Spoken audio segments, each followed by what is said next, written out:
Bismillahirrahmanirrahim. Assalamualaikum warahmatullahi wabarakatuh.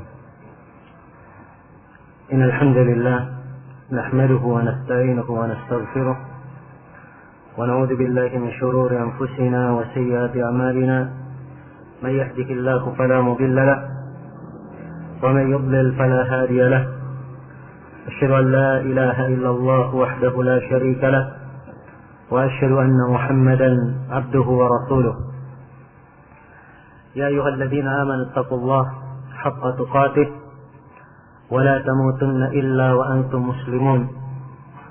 يا أيها الناس اتقوا ربكم الذي خلقكم من نفس واحدة وخلق منها زوجها وبث منهما رجالا كثيرا ونساء واتقوا الله الذي تساءلون به والأرحام إن الله كان عليكم رقيبا. يا أيها الذين آمنوا اتقوا الله وقولوا قولا سديدا يصلح لكم أعمالكم ويغفر لكم ذنوبكم ومن يطع الله ورسوله فقد فاز فوزا عظيما. أما بعد، فإن أصدق الحديث كتاب الله وخير الهدي هدي محمد صلى الله عليه وعلى آله وسلم وشر الأمور محدثاتها فإن كل محدثة بدعة وكل بدعة ضلالة وكل ضلالة في النار. Hadirin sekalian yang saya hormati dan saya muliakan, alhamdulillah kita bersyukur kepada Allah Subhanahu wa taala dipertemukan di hari yang cerah ini dalam sebuah kegiatan yang insyaallah ta'ala kita semua berharap semoga kita termasuk orang-orang yang mendapatkan kebaikan dan manfaat darinya, yaitu dalam acara daurah selama 2 hari, dan di hari yang pertama ini sebagaimana yang telah diumumkan tadi, judul materi yang diamanahkan kepada saya adalah ada apa dengan Salafi, menyoal antara Wahabiyah dan terorisme. Memang 3 kalimat ini, aliran Salafi, dakwah Salafiyah, iya. Kalimat yang kedua Wahabiyah, dan kalimat yang ketiga terorisme. Ini termasuk kalimat-kalimat yang pada hari-hari ini sering kita dengarkan, dan kalimat-kalimat yang sering kita baca di mass media.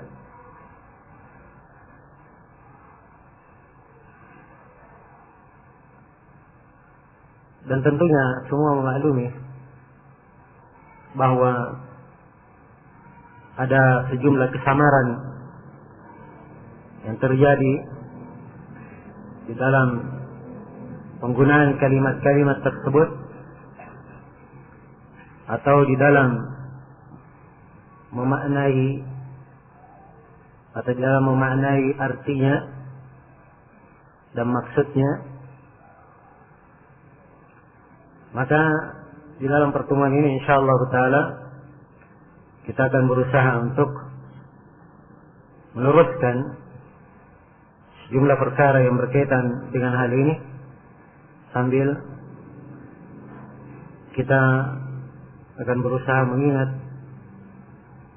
atau saling mengingatkan akan prinsip-prinsip dasar Islam yang disepakati oleh kaum muslimin dari masa ke masa di dalam menghadapi hal-hal yang seperti ini. Maka mungkin di sini ada sejumlah pembahasan yang perlu diuraikan. Pembahasan yang pertama adalah pendahuluan berkaitan dengan masalah, dan di dalam pendahuluan saya akan uraikan beberapa poin dan beberapa perkara yang saya anggap sebagai hal-hal penting agar supaya seorang itu jernih di dalam memandang, agar ia lebih adil dan seimbang di dalam menilai. Kemudian pembahasan yang kedua, kita akan jelaskan tentang apa itu salafi. Ya. Apa artinya? Apa maknanya? Apakah dia sebuah aliran atau kelompok? Siapa pimpinannya? Kemudian apa keyakinan dan misi yang dibawanya? Kemudian yang kedua, atau yang ketiga, pembahasan yang ketiga adalah pembahasan yang berkaitan dengan makna Wahabiyah. Apa itu Wahabi? Kemudian pembahasan yang keempat adalah pembahasan berkaitan dengan masalah teror atau terorisme. Juga kita akan uraikan dalam pembahasan ini apakah perbuatan para teroris yang melakukan peledakan adalah hal yang dibenarkan atau tidak. Iya, mungkin saya perlu ingatkan bahwa berbicara masalah terorisme yang dikatakan perbuatan teror itu terjadi dari masa ke masa. Sebab teror artinya membuat kegaduhan, menciptakan ketidakamanan, membuat ketakutan di tengah manusia. Ini terjadi dari masa ke masa dan dilakukan oleh berbagai jenis dan lapisan manusia. Maksud di dalam pelaksanaan aksi teror itu pula beraneka ragam. Ada yang mengharapkan di belakangnya dunia, ada yang mengharapkan di belakangnya kekuasaan, ada yang mengharapkan di belakangnya harta, ada yang menganggapnya sebagai bagian dari agama. Iya. Dan kita di sini bukan berbicara tentang makna terorisme secara umum, tapi kita berbicara menyikapi terorisme dengan makna apa yang kita hadapi dan kita alami. Dalam artian para pelaku terorisme tersebut ketika melaksanakan aksi terornya, mereka secara terang-terangan mengatakan bahwa ini adalah jihad di jalan Allah. Karena itu kalau kita fokuskan pembahasan kepada hal ini, tentunya bukan hal yang tercela. Ya. Sebab di masa ini ada sebagian manusia menulis dalam tulisan-tulisan. Ini harus mengerti, saya harapkan hadirin mengerti trik dan makar. Ada menulis tulisan-tulisan menyesalkan kenapa umat Islam diidentikan dengan terorisme. Kenapa mereka dituduh dengan tuduhan tersebut? Iya. Semua orang sepintas lalu ketika membaca tulisan tersebut menganggapnya tidak ada masalah. Ya, sebab pada dasarnya kita semua setuju bahwa Islam ini tidak mungkin dikatakan bahwa dia adalah agama seperti yang disifatkan oleh orang-orang tersebut, bahwa dia mengajarkan kekerasan, terorisme, ya, dan sebagainya dari kalimat-kalimat yang dimaklumi dalam kamus bahasa mereka. Jadi kita berbicara ketika melihat, atau ketika kita melihat kepada sekelompok manusia ini yang menulis menyesalkan hal tersebut, sepintas lalu orang memahami tidak ada masalah. Padahal hakikatnya orang-orang tersebut ingin menutupi dirinya, ya, bahwa dia sebenarnya mempunyai aksi yang membenarkan perbuatan-perbuatan tersebut, ya, tapi ditutupi dengan cara menyesalkannya, Dan ini tidak cukup, tidak menyelesaikan permasalahan. Kita sekarang menghadapi masalah yang harus difokuskan. Apakah benar aksi-aksi peledakan tersebut? Apakah benar aksi-aksi bom bunuh diri tersebut bagian dari jihad di jalan Allah, bagian dari syariat Islam atau tidak? Itu menjadi fokus permasalahan. Masalah tuduhan, semua orang bisa menuduh. Ya. Allah telah menjelaskan dalam Al-Quran, وَلَنْ تَرْضَى عَنْكَ الْيَهُودُ وَلَا النَّصَارَى حَتَّى تَتَّبِعَ مِلَّتَهُمْ. Tidak akan pernah ridha orang-orang Yahudi dan Nasara sampai kalian mengikuti agamanya. Pasti akan ada tuduhan, celaan, cercaan. Tidak mungkin itu. Tidak mungkin dalam beragama tidak ada rintangan dan tantangan. Iya. Itu adalah hal yang pasti. Kemudian kalau terjadi dalam umat Islam ini, ada yang keluar dari jalan yang lurus, itu adalah hal yang wajar dan terjadi pada seluruh agama yang lain. Jadi meributkan hal ini, menangis, meratapi di atas masalah ini, itu adalah hal yang tidak fokus di dalam membahas permasalahan. Ya, harusnya kalau ingin membahas, kita bahas pada inti permasalahan. Ya. Sekarang apakah benar? Ya, kita menyikapi keadaan sekarang. Orang-orang yang melakukan aksi-aksi peledakan tersebut, dari bom Bali pertama, bom Bali kedua, kemudian beberapa bom Mariot, kemudian tidak jauh dari antum sekalian bom Makassar. Ya. Mereka mengatasnamakan perbuatannya sebagai apa? Sebagai jihad. Ya. Bom bunuh dirinya dianggap sebagai kesyahidan, menjemput surga, menjadi pengantin bidadari. Ya. Itu bahasa yang dibahasakan. Itu oleh pelakunya. Di sisi lain ada sejumlah tokoh-tokoh. Ya. Yang saya anggap sebagai para penakut. Hanya berani berbicara di jemaahnya kalau di publik. Statementnya dengan kalimat-kalimat yang bersayap. Ya. Mereka mendukung perbuatan tersebut. Ya. Orang-orang yang melakukannya dianggap mujahid. Ini kalimat. Ya. Mereka lansir di mass media, disebutkan kalimat mujahid. Ya. Kalau diikuti loh, apakah benar jihadnya? Sebentar, mujahid itu apa? Mujahid itu orang berjihad. Jihad itu banyak macam. Ya. Jihad itu banyak macam. Pakai kalimat yang bersayap. Ya. Kalau dari kelompok yang seperti ini, mereka tegas dan terang-terangan di dalam menampakkan apa yang mereka pendam, mungkin akan banyak masalah yang selesai. Ya, tapi masalah menjadi besar bagi umat Islam tatkala orang-orang yang seperti ini mencemarkan dan memberikan kesamaran di dalam inti permasalahan. Karena itu di dalam pembahasan masalah terorisme ini kita akan bahas dan berfokus kepada inti permasalahan. Ya, menyikapi fenomena yang kita hadapi. Nah, maka ini pembahasan yang keempat yang insyaallah ta'ala akan kita uraikan. Kemudian pembahasan yang kelima yang kita akan uraikan adalah di masa ini kita sangat banyak menghadapi ujian dan cobaan di dalam agama maupun selainnya.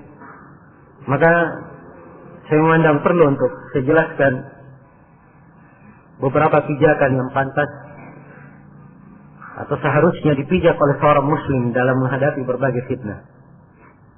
Maka ini 5 pembahasan yang insyaallah ta'ala kita akan uraikan di dalam acara hari ini. Dan saya bermohon kepada Allah subhanahu wa ta'ala agar supaya melapangkan hati-hati kita dengan keimanan dan mencerahkan akal dan pikiran kita dengan kebaikan dan ketakwaan, dan semoga Allah subhanahu wa ta'ala menjadikan pertemuan kita ini sebagai pertemuan yang bermanfaat, membawa berkah dan keberuntungan untuk kita semua di dunia dan di akhirat. Hadirin sekalian yang saya hormati dan saya muliakan, pembahasan yang pertama Ini ada beberapa pendahuluan yang ingin saya jadikan sebagai kaidah-kaidah dasar agar seorang adil dan seimbang di dalam menilai, menyikapi permasalahan yang kita akan bahas secara rinci berkaitan dengan isi materi, ada apa dengan salafi, menyoal antara Wahabiyah dan terorisme. Pendahuluan yang pertama saya ingin mengangkat dari sebuah ayat dalam Al-Quran. Ayatnya adalah bagian ayat di surah Al-Furqan. Allah Subhanahu wa taala berfirman, "Wa ja'alna ba'dakum li ba'din fitnatan atasbirun wa kana rabbuka basira." Dan kami menjadikan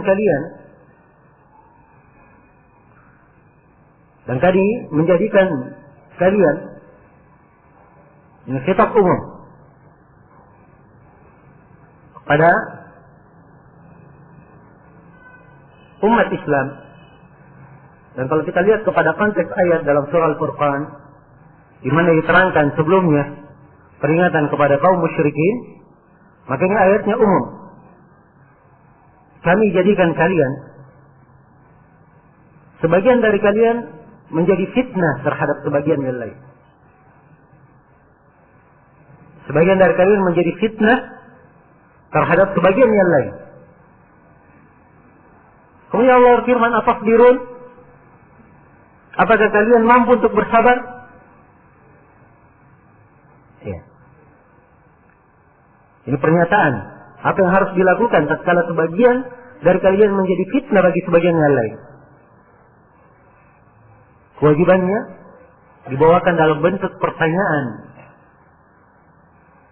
Terdapat di dalamnya anjuran dan tantangan bagi kaum muslimin. Atasbirun? Mampukah kalian bersabar? Kemudian Allah mengingatkan di akhir ayat, "Wa kana rabbuka basira." Dan adalah Rabbmu Maha melihat segala yang kalian lakukan. Iya. Pernyataan. Dalam artian kalian bersabar maupun tidak bersabar, seluruh amalan kalian Allah melihatnya. Allah akan menghisab apa yang kalian lakukan, apa yang kalian kerjakan. Maka ayat yang mulia ini terdapat di dalamnya penjelasan bahwa di dalam hidup ini ada sebagian manusia yang akan menjadi fitnah bagi sebagian yang lainnya. Iya. Keberadaan Rasulullah Sallallahu Alaihi Wasallam dan diutusnya beliau kepada manusia itu adalah ujian dan fitnah. Siapa yang kita kembalikan makna fitnah kemana asalnya, yaitu bermakna apa? Ujian dan cobaan. Bukan fitnah dalam bahasa Indonesia yang bermakna secara umum negatif, menjelekkan seorang dengan tuduhan yang tidak benar, atau fitnah dalam sebagian makna Al-Quran, fitnah bermakna siksaan yang pedih, dan fitnah kadang juga bermakna membunuh, ya. Dan fitnah kadang bermakna berbuat kesyirikan. Ya. Rasulullah SAW dijadikan ujian terhadap manusia. Maka terlihat siapa yang benar dalam ujian, siapa yang lulus dari ujian dan siapa yang tidak lulus. Kaum musyrikin yang membangkang dan menentang beliau, mereka ini orang-orang yang tidak lulus dari ujian. Demikian pula orang yang kaya menjadi fitnah bagi orang yang miskin, dan sebaliknya si miskin menjadi fitnah bagi orang yang kaya.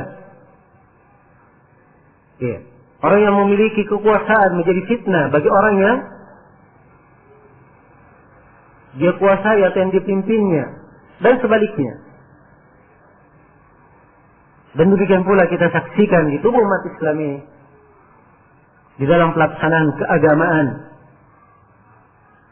dalam menjalankan tuntunan-tuntunan ibadah, dalam menerapkan nilai-nilai Islam, sebagian dari umat Islam menjadi fitnah bagi umat Islam yang lainnya. Iya. Sebab hal yang tidak bisa kita pungkiri bahwa ada dari penganut Islam ini, ada dari umat Islam ini, ya mereka bernisbat kepada Islam, tetapi mereka tidak mengacu kepada tuntunan Al-Quran dan Sunnah, sehingga mereka menyelisihi jalan Islam. Iya. Dan ini menjadi fitnah bagi umat Islam. Kalau orang yang tidak adil di dalam bersikap, mereka tidak melihat kepada agama, tapi mereka melihat kepada penganutnya. Penganutnya begini dan begitu. Ya. Adapun agamanya sendiri, apa yang mereka sebutkan adalah hal yang tidak ada di dalam agama itu. Tidak ada di dalam agama tersebut. Maka ayat ini adalah pernyataan akan terjadinya fitnah. Ya. Maka pada saat terjadi fitnah yang seperti ini, Allah Subhanahu wa taala berfirman, "Atasbirun?" Apakah mampu kalian bersabar? Maka diperlukan kesabaran di dalam menghadapinya. Diperlukan kesabaran di dalam menghadapinya. Dan perlu diingat bahwa kesabaran salah satu ibadah yang sangat agung dan sangat besar di sisi Allah Subhanahu wa taala. Bahkan dia adalah dasar segala ibadah. Di antara dasar segala ibadah. Sebab seluruh ibadah yang lainnya, kesempurnaannya, penegakannya harus dibangun di atas kesabaran. Harus dibangun di atas kesabaran. Karena itu orang-orang yang bersabar, mereka diberi pahala khusus, tidak diberikan kepada orang yang menjalankan ibadah selain dari yang tidak memiliki makna sabar. Allah berfirman tentang kesabaran, orang-orang yang bersabar, "Innama yuwaffas sabiruna ajrahum bighairi hisab." Sungguhnya orang-orang yang bersabar itu akan dipenuhi hisab mereka tanpa ada perhitungan. Berbeda dengan yang lainnya. Kalau dihisab amalan kebaikannya dilipat gandakan 10 menjadi 700. Tapi kesabaran tidak ada batasannya. Balasan untuk mereka tidak ada batasannya. Iya.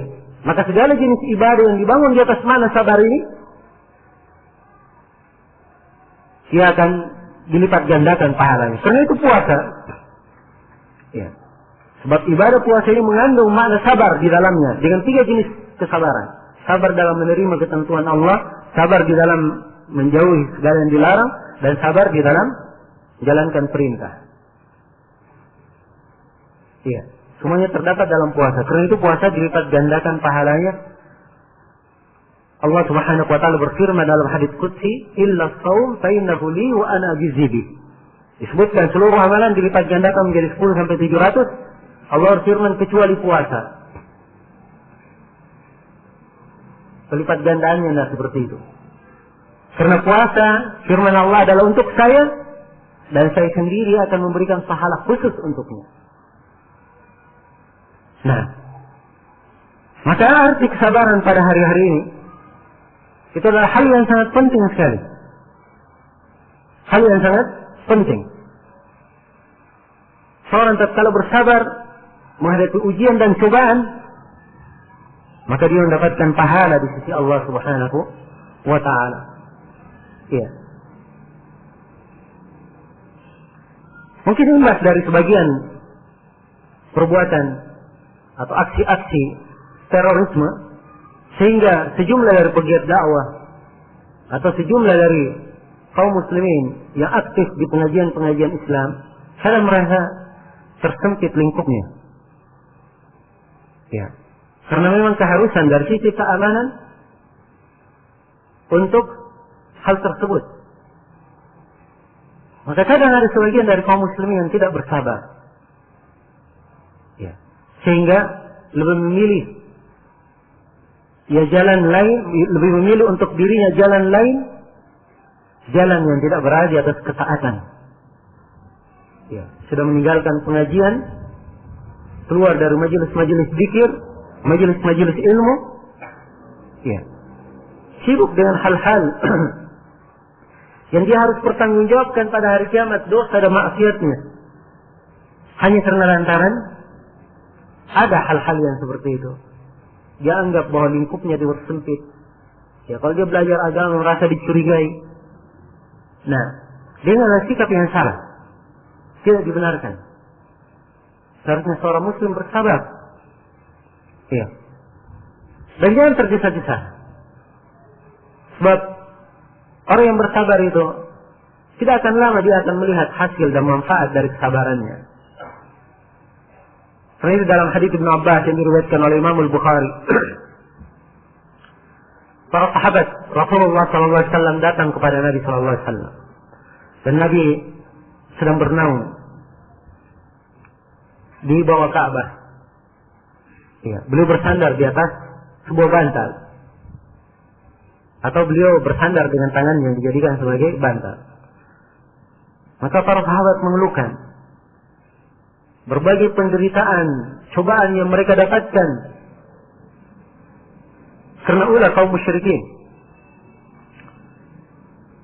Maka Nabi SAW bersabda,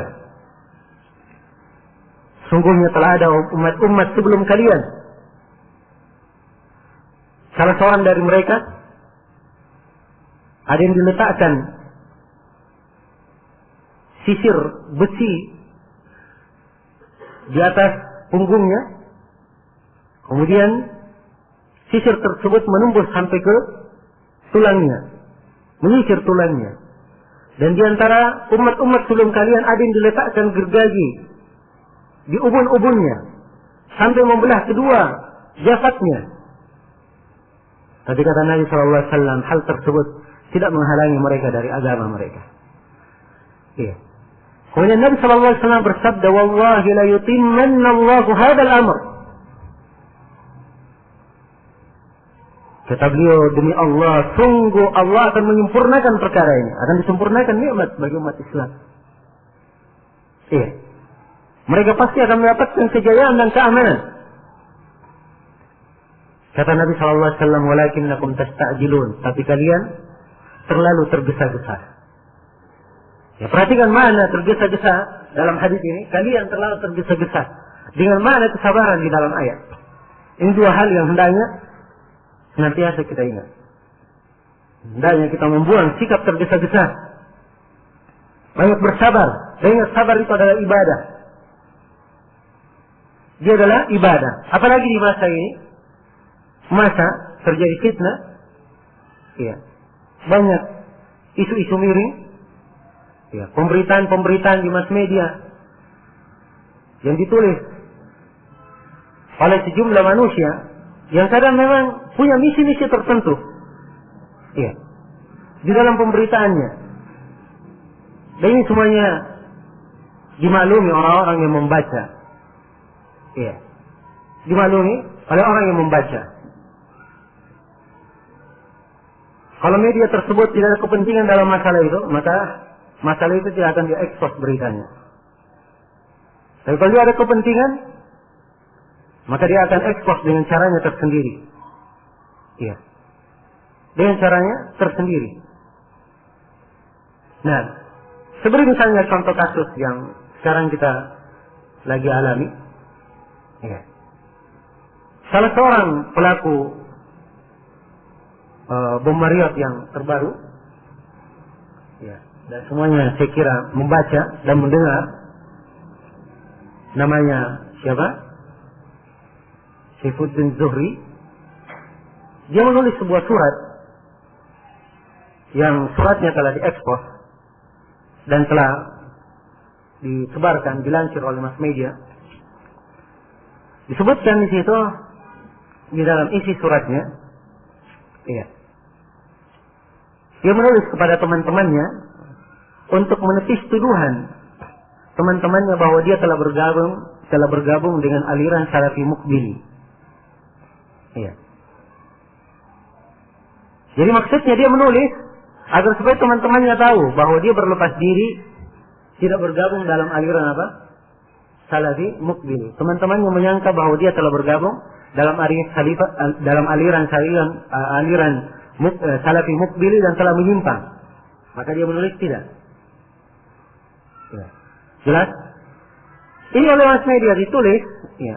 Dan dikatakan bahwa, ya perhatikannya bagaimana pemahaman yang miring. Ya.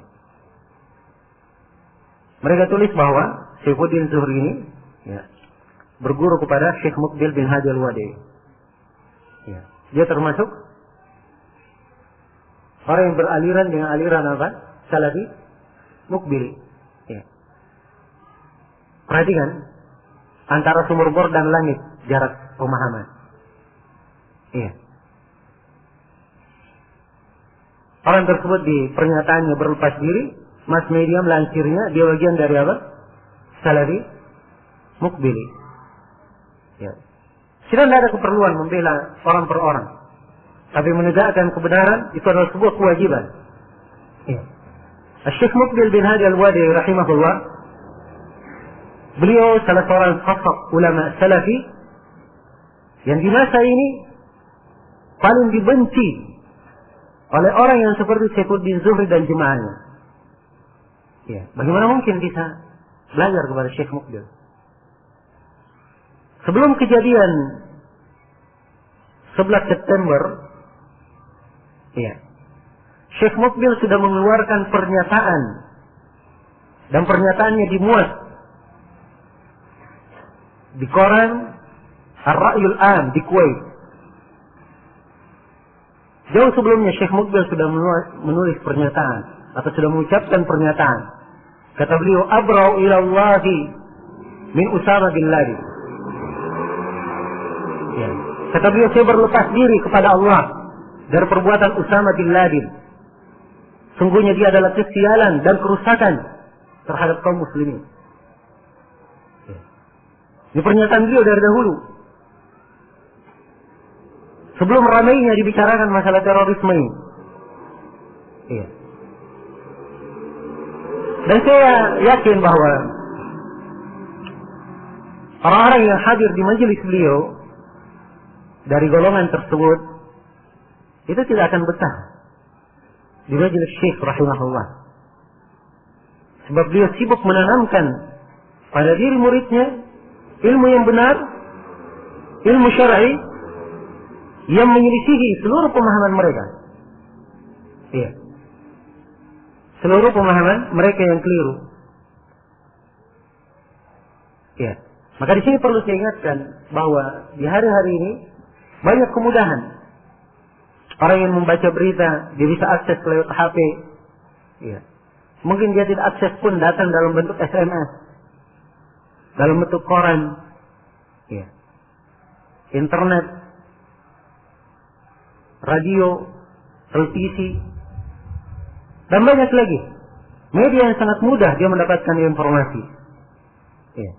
Tapi orang yang cerdas di hari ini adalah orang yang pandai memilah. Dan orang yang cerdas di hari ini adalah orang yang tidak sembarang mendengar.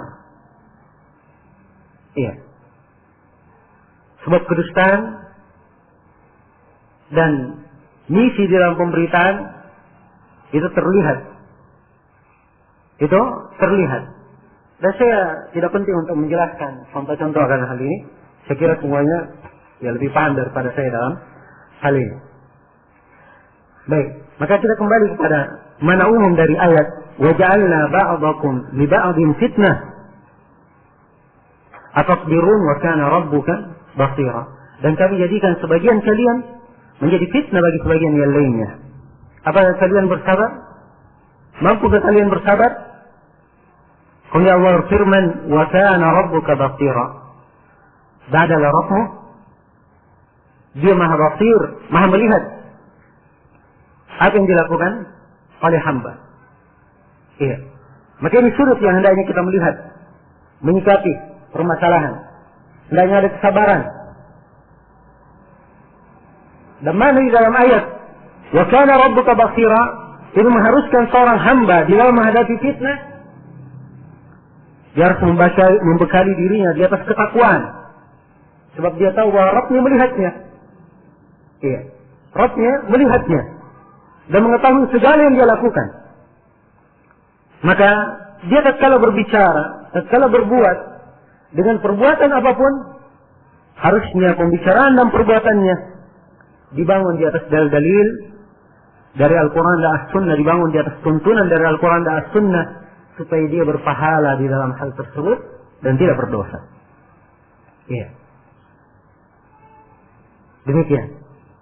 Maka ini peringatan bagi siapa saja yang ingin berbicara di dalam masalah ini, ya, di dalam masalah terorisme maupun selainnya, di dalam menyikapi tentang dakwah salafi, dakwah wahabi dan selainnya, mereka harus berbicara dengan ilmu. Ya.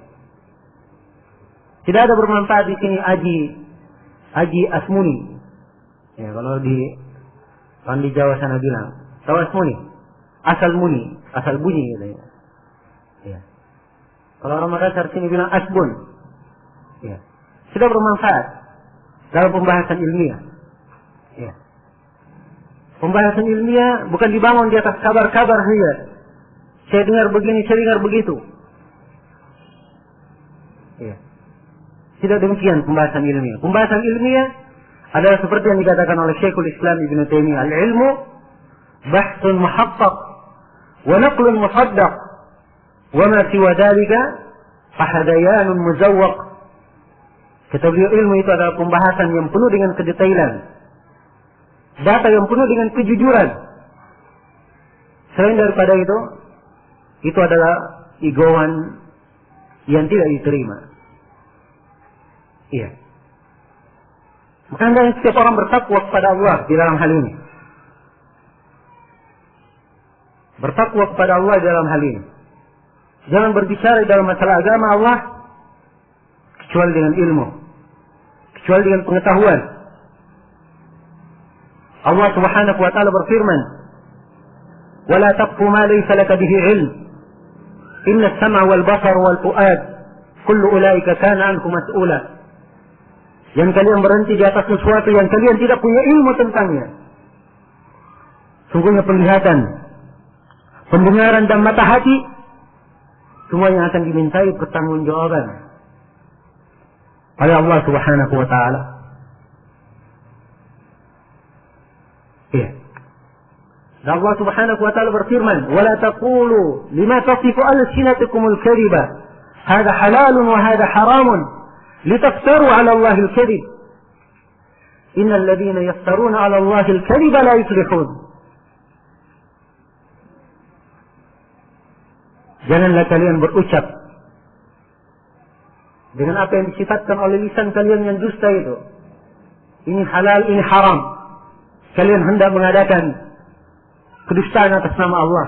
Sungguhnya orang-orang yang berdusta atas nama Allah tidak akan beruntung. Iya. Ini bahaya berucap tanpa ilmu. Dan dimaklumi bahwa Allah Subhanahu wa taala berfirman dalam Al-Quran, "Qul innama harrama rabbi al-fawahisha ma zahara minha wa ma batan wal ithma wal baghy bighairi al-haqq wa an tushriku billahi ma lam yunzil bihi sultana wa an taqulu 'ala Allahi ma la ta'lamun."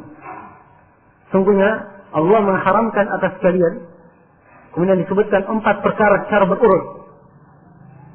4 hal yang diharamkan, mulai dari yang paling ringannya sampai yang paling besar keharamannya. Yang pertama, sungguhnya yang diharamkan oleh Rabb kalian terhadap kalian adalah kekejian. Segala perbuatan bentuk fahisha, kekejian yang nampak maupun tidak nampak. Ini yang pertama. Yang kedua, dosa dan kesewenang-wenangan tanpa hak. Kemudian yang ketiga, dan kalian berbuat kesyirikan kepada Allah. Apa yang Allah tidak turunkan padanya sultan, tidak turunkan padanya penjelasan apapun. Kemudian yang keempat, ini yang terakhir, dan kalian berbicara atas nama Allah apa yang kalian tidak tahu. Karena itu, menurut Ibn Al-Qayyim dan selainnya, dosa yang paling besar ya, adalah dosa berbicara atas nama Allah tanpa ilmu. Bahkan lebih besar dari kesyirikan menurut Ibn Al-Qayyim. Kenapa? Sebab kesyirikan itu munculnya karena berbicara atas nama Allah tanpa ilmu. Iya. Kayaknya hendaknya dipahami. Menjadi fikih yang baik. Apalagi kalau dia bergerak di dalam pemberitaan. Iya.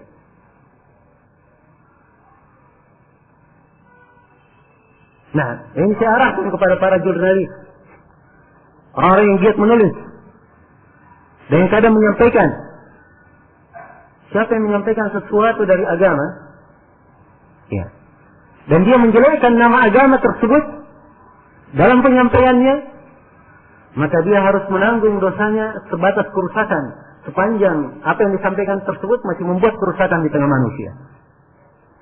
Iya. Yang dianggap hal yang remeh. Allah Subhanahu wa taala berfirman, "Innal ladzina yuhibbuna an tashi'a al-fahishatu fil ladzina amanu." Ya.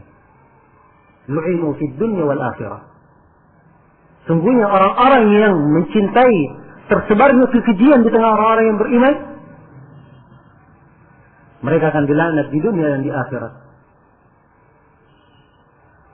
Nah,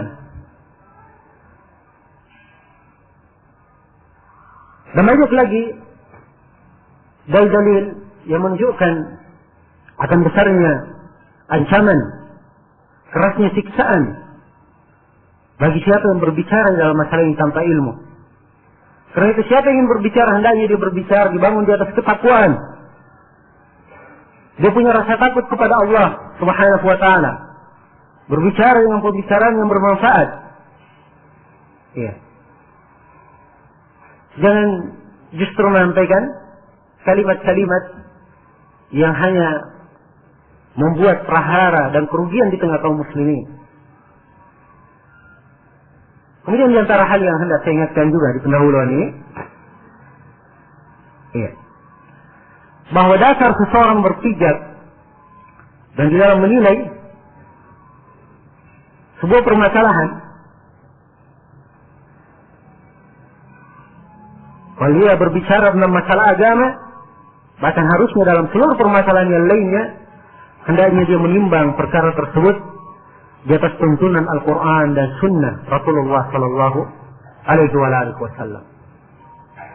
Ya. Ini adalah dasar penting yang tidak bisa ditawar. Ketentuan pasti yang harus dilaksanakan. Sebab kalau tidak dibangun di atas tuntunan Al-Quran dan Sunnah, maka dia menimbang dengan timbangan yang tidak seimbang. Timbangan yang tidak adil. Iya. Dan inilah yang kita saksikan. Ya, sekarang semenjak terjadinya diributkannya masalah terorisme ini, ya, sudah terhitung berbagai analisa. Ya. Berbagai analisa yang sudah tertumpah dalam bentuk tulisan ataupun dalam bentuk pernyataan-pernyataan, makalah-makalah. Sangat banyak sekali. Ya, tapi perhatikan analisa-analisa tersebut. Setelah tidak ditimbang di atas tuntunan Al-Quran dan Sunnah Rasulullah SAW, maka ini tidak mendatangkan kebaikan. Tidak mendatangkan kebaikan. Iya. Ada sejumlah perkara yang di dalam agama kita dijelaskan sampai ke akar-akarnya. Namun orang yang melihat kepada sebuah analisa saja, maka dia tidak akan mampu menyelesaikan masalah tersebut sampai ke akar-akarnya. Termasuk hal yang ingin saya contohkan di sini. Ya, sekarang dalam menangani dan menanggulangi terorisme, suatu hal yang disyukuri dari pemerintahan kita dan dari aparat keamanan kita. Dan kita berdoa kepada Allah Subhanahu wa taala, semoga Allah yang menguatkan mereka dan membalas mereka dengan kebaikan. Di dalam jasa mereka menumpas orang-orang yang melaksanakan aksi-aksi yang tidak dibenarkan oleh Islam itu. Ya. Menangkap pelaku itu adalah hal yang penting. Ya. Tapi ada hal yang lebih penting darinya. Dan ini kurang diberikan porsinya. Harus diketahui bahwa perbuatan-perbuatan terorisme tersebut Ini adalah perbuatan secara fisik. Dan perbuatan-perbuatan ini muncul karena ada motivasi yang membangkitkan semangat para pelakunya. Itulah keyakinan-keyakinan yang berada di dalam hati-hati mereka. Ideologi yang menyimpang. Pemikiran yang keluar dari tuntunan Al-Quran dan As-Sunnah. Itulah yang menyebabkan mereka jatuh di dalam kesalahan. Ya. Dan harus diketahui bahwa ideologi ini, ya, ini lebih tersebar dan lebih banyak. Ya. Lebih banyak dari sisi jumlah dan penyebarannya daripada para pelaku terorisme. Ya. Saya beri contoh singkat misalnya. Para pelaku terorisme tersebut mengambil ideologi dari mana? Ya. Kalau kita meminjam analisa orang-orang umum, ya, mereka ini para pelaku ini, ya, orang yang sangat militan, ya, sangat pemberani. Ya. Nah, sangat pemberani.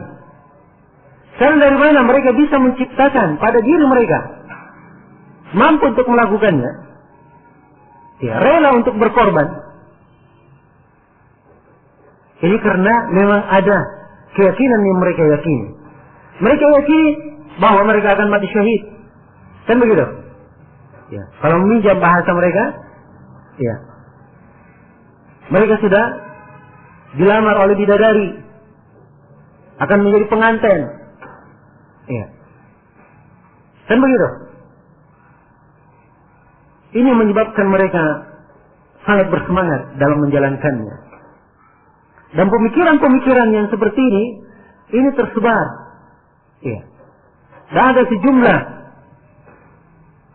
manusia yang menyebarkannya, menyampaikannya secara terang-terangan, tapi yang sangat disayangkan, tidak ada sanksi hukum untuknya. Padahal dia menyuruh kepada terorisme. Iya. Saya beri contoh misalnya buku Imam Samudra, Aku Melawan Teroris. Ya, sudah berapa kali cetak. Nah, saya semenjak membantah buku tersebut di bab yang keempat dari buku Meraih Kemuliaan Melalui Jihad, bukan kenistaan. Itu buku yang saya pegang sebagai referensi, sudah cetakan ketiga. Sudah cetakan ketiga. Nggak tahu kalau sekarang sudah cetakan berapa. Nah, dan jangan dianggap remeh buku ini. Ya. Di dalam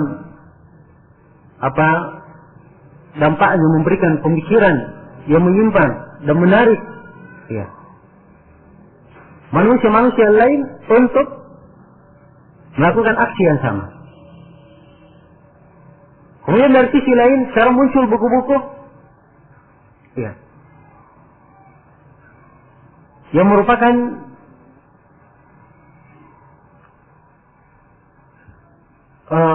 sumber dari pemikiran tokoh-tokoh mereka. Ya.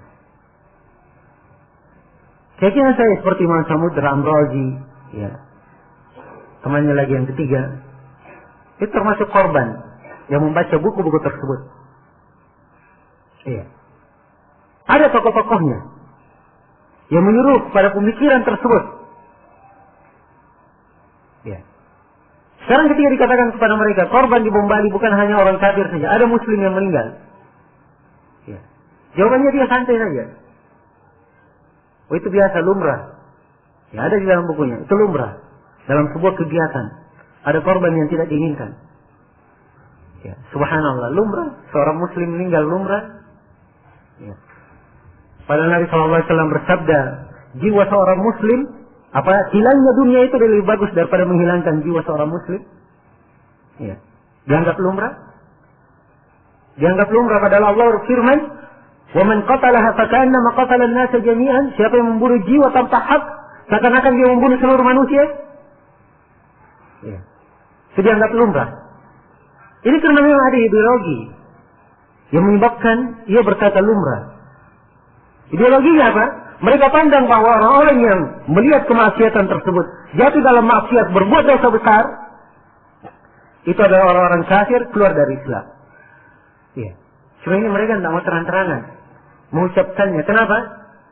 Ya, sebab ya, ini tidak cocok di ajang perpolitikan. Ya. Tidak membawa pesona, tidak membawa simpati. Ya. Dipahami ya kata kuncinya. Tidak membawa pesona, tidak membawa simpati, karena itu tidak boleh terang-terangkan. Ya. Kalau hakikat permasalahan mereka mengkafirkan. Dan ini ada dalam buku-buku tokoh-tokoh mereka. Sekarang mulai diterjemah dalam bahasa Indonesia. Buku-buku Abu Muhammad Al-Maqdisi. Iya. Yang berisi pengkafiran jelas-jelas. Sudah diterjemah dalam bahasa Indonesia. Kemarin saya dapat buku. Ya. Judulnya Kafir Tanpa Sadar. Ya, ditulis oleh seorang penulis. Saya lupa nama lengkapnya, Abdul Qadir namanya. Lanjutan namanya saya lupa. Dia salah seorang anggota jaringan Al-Qaeda. Ditangkap di Yaman. Iya. Dia menulis buku. Saya pernah download bukunya dalam bahasa Arab di internet. Dari awal sampai akhir. Iya. Buku ini, di salah satu pembahasannya, ini yang diterjemah dan diterbitkan dengan judul Kafir Tanpa Sadar. Iya. Diterjemah dan dikasih kata pengantar oleh Abu Bakar Ba'asyir. Nah, perhatikan ideologi. Ya.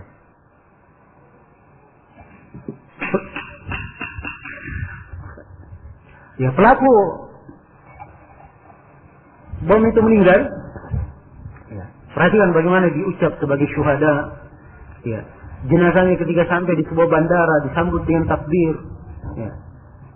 Nah, ini dukungan-dukungan yang hendaknya dipermasalahkan, bukan dibiarkan. Ya. Dan tidak dipermasalahkan. Sebab ini adalah sumber yang sangat besar. Jadi terorisme itu datangnya dari dua arah. Teror secara fisik dan teror secara ideologi. Dan secara ideologi ini lebih berbahaya. Ya. Sebab dengan adanya ideologi, 10 teroris ditangkap hari ini akan muncul besoknya 10 dan 1000. Iya. Maka hendaknya diwaspadai dan diperhatikan. Dan di sini letaknya pentingnya. Letak pentingnya menyampaikan. Iya. Secara transparan dan secara gamblang terhadap perkara-perkara yang berkaitan dengan masalah terorisme ini. Nah, ini di antara ukuran-ukuran dan pendahuluan yang ingin saya ingatkan di sini. Iya. Yang ingin saya ingatkan di dalam menimbang dan di dalam memperhatikan. Saya masuk kepada inti pembahasan kita yang menjadi tema pembahasan pada hari ini. Iya. Inti pembahasan terangkai dalam 3 perkara. Penjelasan tentang Salafi itu apa? Kemudian yang kedua, penjelasan tentang Wahabi itu apa? Yang ketiga, penjelasan tentang terorisme itu apa? Ini 3 perkara. Ya, tentunya menjelaskan 3 perkara ini waktu tidak cukup. Ya. Dengan beberapa jam untuk hari ini, tapi saya akan meringkas. Ya. Saya akan meringkas dan memberikan inti-inti yang mudah-mudahan bisa menjadi bekal untuk kita semua. Yang pertama tentang definisi as-salaf. Definisi salafi. Apa itu salafi? Ya. Kalau kepada orang yang menganutnya itu disebut salafi. Ini kepada satu orang dikatakan salafi. Kalau dia banyak orang dikatakan salafiyun. Ya. Salafiyun atau salafiyin. Jelas? Kalau dia nisbat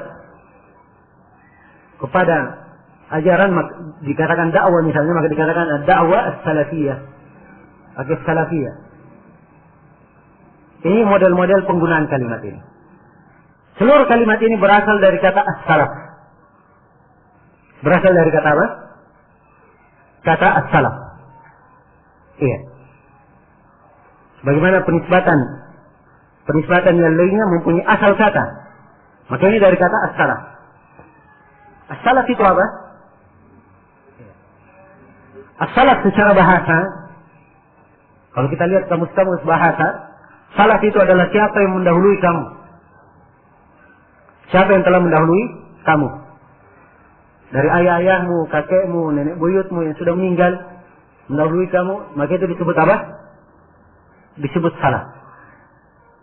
Ini secara bahasa.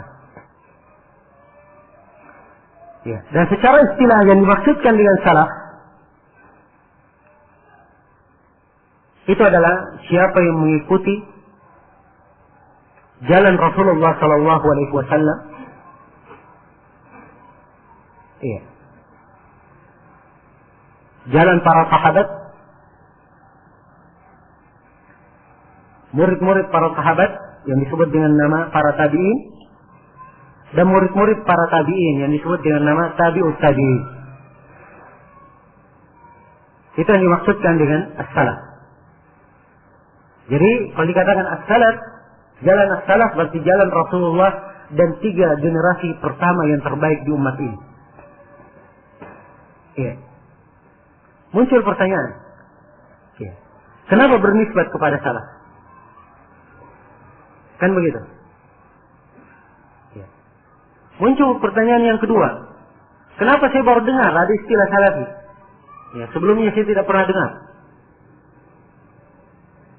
Nah, ini 2 pertanyaan, saya akan jawab.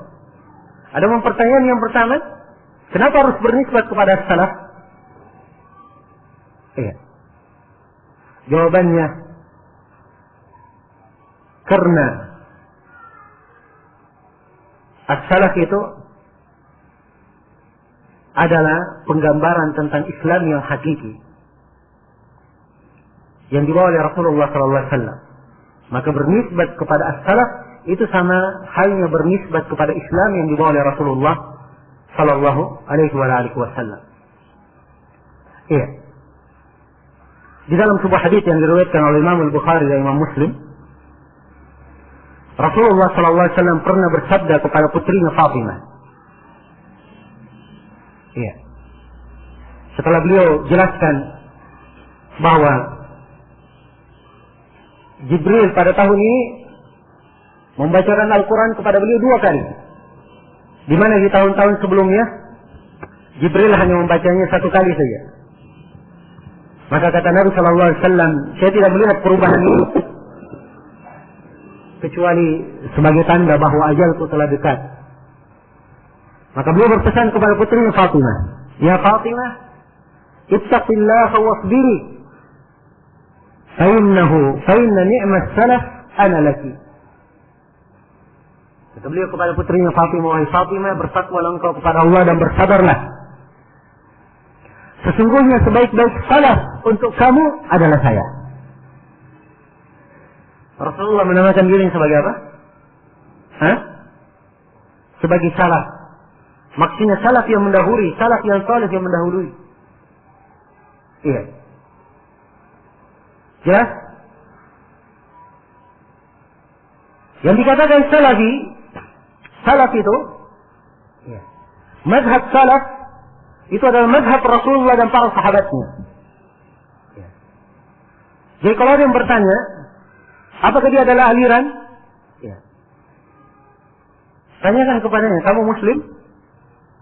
Ya. Kalau dia adalah Muslim, tanyakan kepadanya, apakah Islam itu aliran? Ya. Sebab salaf ini, mazhab salaf ini penamaan lain untuk Islam yang hakiki yang dibawa oleh Rasulullah Sallallahu Alaihi Wasallam 14 abad yang lalu, belum bercampur dengan bid'ah. Iya. Jelas? Itulah yang dimaksud dengan nama as-salaf. Iya. Karena itu kata Syekhul Islam Ibnu Taimiyah rahimahullahu taala. Iya. Kata beliau, ya, dan mazhab salaf ini disebut dengan berbagai penamaan, disebut mazhab ahli sunnah wal jamaah, firqatun najiyah, taifah al-mansurah. Ya, saya akan terangkan, ini penamaan-penamaan mengarah kepada satu makna. Kata Syekhul Islam Ibnu Taimiyah, mazhab ahli sunnah wal jamaah, mazhab ahli sunnah wal jamaah, yaitu mazhab salaf, mazhabun qadimun ma'ruf, adalah mazhab yang sudah lama, sudah terdahulu dan dikenal. Qabla an yakhluqa Allahu Abu Hanifah wa Malikan wa Syafi'i wa Ahmad. Sudah lama, sudah ada sebelum Allah menciptakan Abu Hanifah, Malik, Syafi'i dan Imam Ahmad. Ya, sebelum Imam 4 ini ada, mazhab salaf sudah tegak di atasnya. Sebab Imam 4 semuanya berada di atas mazhab apa? Mazhab salaf. Jelas? Di atas jalan salaf. Ya. Kalaupun ada yang dikritikan pada sebagian imam, kritikan pada sebagian hal. Secara umum mereka berada di atas jalan apa? Jalan salaf. Iya. Jadi yang dimaksudkan dengan jalan salaf. Tetapi fa'innahu madhhab as-sahaba alladhi talaqqawhu an nabiyihim. Madhab salaf itu, madhab ahli sunnah wal jamaah itu adalah madhabnya para sahabat yang mereka ambil dari Nabi sallallahu alaihi wasallam. Iya. Jadi maksud dan penggunaan kalimat salaf. Jelas? Kalau dinisbatkan, maka dikatakan salafi ditambah i di belakangnya. Kalau bahasa Arabnya ditambah ya nisbah. Iya. Tambah ya nisbah. Apakah dia madhab baru? Seperti yang dikatakan oleh penanya? Ya. Jawabannya memang baru karena Anda baru dengar. Ya. Memang baru karena Anda baru lahir kemarin. Ya. Jelas? Adapun mazhab ini, kalimat salafi ini sudah lama terdengar. Kalau baca dalam buku-buku biografi rawi, ya, mereka sudah banyak menyebut dengan salafi. Ad-Daraqutni misalnya, yang beliau meninggal di abad ketiga, dalam biografinya disebutkan oleh Imam Ad-Zahabi, wa kana salafiyan, dan beliau adalah seorang salafi. Daraqutni. Ya. Saya ingin berikan rujukan yang lebih penting lagi, kitab Al-Ansab, karya Imam As-Sam'ani. Al-Ansab ini penjelasan tentang nisbat-nisbat yang pernah dipakai oleh ulama Islam dari awal diutusnya Nabi sallallahu alaihi wasallam hingga di hari Imam As-Sam'ani. Ya. Cari nisbah apa saja yang dipakai oleh siapa saja, ada di dalam buku itu diterangkan. Nisbah ini dari siapa? Dia nisbat ke kabilah di mana, di daerah mana, tempatnya di mana. Apa maksud nisbahnya? Siapa saja dari ulama yang bernisbat ke sana. Diterangkan. Salah satunya kalau kita lihat huruf sin, setelahnya lam dan fa, nisbat salafi, maka beliau katakan ini adalah nisbat kepada orang yang mengikuti jalan as-salaf. Ya. Kira-kira sampai sini masih ada yang mau bertanya, dia mazhab baru atau kenapa saya baru dengar? Hah? Sudah lama. Ya. Sebelum Anda lahir, nenek moyang Anda lahir, sudah ada nisbat tersebut. Ya. Jelas sampai sini? Maka ini yang dimaksud dengan kata as-salafi. Ya. Dan keharusan mengikuti jalan as-salaf ini, karena as-salaf itu adalah Al-Quran dan as-sunnah sesuai dengan jalannya para sahabat. Ya. Maka mengikutinya adalah sebuah keharusan. Mengikutinya adalah sebuah keharusan. Dan keharusannya diterangkan di dalam Al-Quran dan diterangkan di dalam hadits Rasulullah SAW dan diterangkan dalam kesepakatan para ulama. 3 hal. Ya.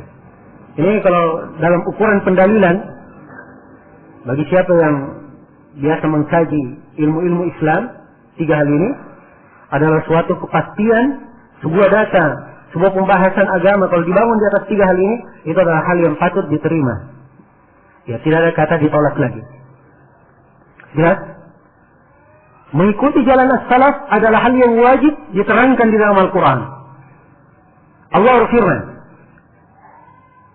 di dalam Al-Quran, "Was-sabiquna al-awwaluna minal muhajirin wal ansar walladzina ittaba'uuhum bi ihsan radhiyallahu anhum wa radu anhu wa a'adda lahum jannatin tajri tahtaha al-anharu khalidina fiha abada dzalikal fawzul 'adzim." Ini ayat yang pertama, ayat di surat Taubah ayat 100. Orang-orang yang terdahulu lagi pertama dari kalangan muhajirin dan al-ansar. Ini 2 kalangan sahabat. Kaum muhajirin dan kaum ansar dan para sahabat Nabi. Ini yang dipuji dalam teks ayat. Golongan yang kedua yang dipuji selain dari sahabat, Allah berfirman, "Walladzina ittaba'uuhum bi ihsan." Dan orang-orang yang mengikuti mereka dengan baik. Orang-orang yang mengikuti para sahabat ini dengan apa? Dengan baik. Jadi ini 2 yang mendapatkan pujian dalam ayat dan disebutkan keutamaannya. Keutamaannya disebut Allah ridha kepada mereka dan mereka ridha kepada Allah. Disiapkan untuk mereka sorga-sorga, mengalir di bawahnya sungai-sungai, mereka kekal di dalamnya, dan itu adalah keberuntungan yang sangat besar. Ya. Keutamaan ini didapatkan oleh para sahabat dari kalangan muhajirin dan ansar, dan didapatkan oleh siapa? Orang yang mengikuti mereka dengan baik. Ya.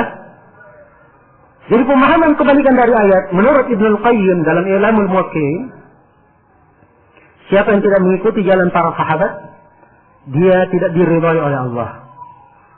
Dan dia tidak tergolong orang yang ridha kepada Allah.